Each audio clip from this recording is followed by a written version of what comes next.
Este ibis eremita ou ibis pelado que estamos a ver é un caso excepcional e fascinante, tanto pola súa historia individual como pola importancia que ten para a conservación desta especie en perigo crítico de extinción.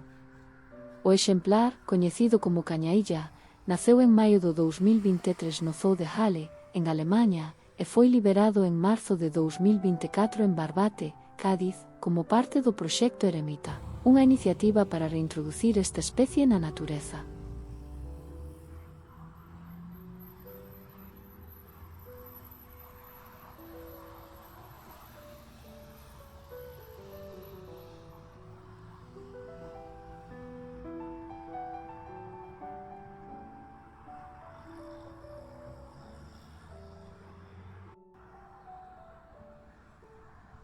Despois de pasar varios meses en San Fernando, emprendeu unha longa viaxe en solitario que o levou a Faro, Portugal e, finalmente, a Galicia.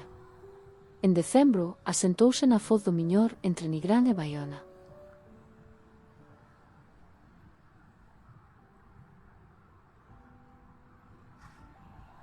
Cañailla destaca polo seu comportamento sociable e curioso.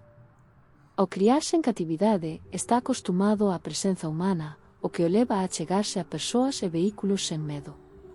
Isto supón un risco para a súa seguridade.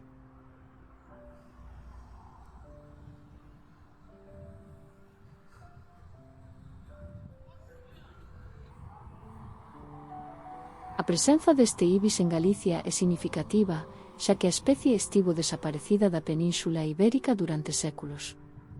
O proxecto Eremita en Andalucía conseguiu establecer unha poboación de máis de 300 exemplares en liberdade, pero aínda se considera que a especie está rexionalmente extinta en España, xa que depende da liberación continua de aves criadas en catividade para manterse.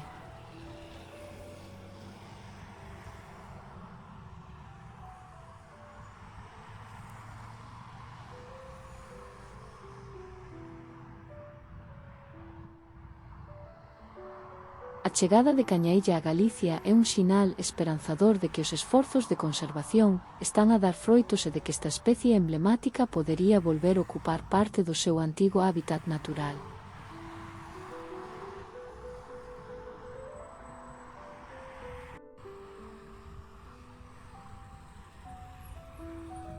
O ibis eremita é unha ave de gran tamaño, cun plumaxe negro brillante con iridiscencias verdes e violáceas. Ten a cabeza e o pescozo sen plumas, cunha pel vermella, un longo pico curvado cara abaixo e patas tamén vermellas. Na parte posterior do pescozo presenta un penacho de plumas negras e finas.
Moita sorte para a cañailla e sobre todo moito coidado por parte de todos para que este ibis continúe vivindo con tranquilidade en terras galegas.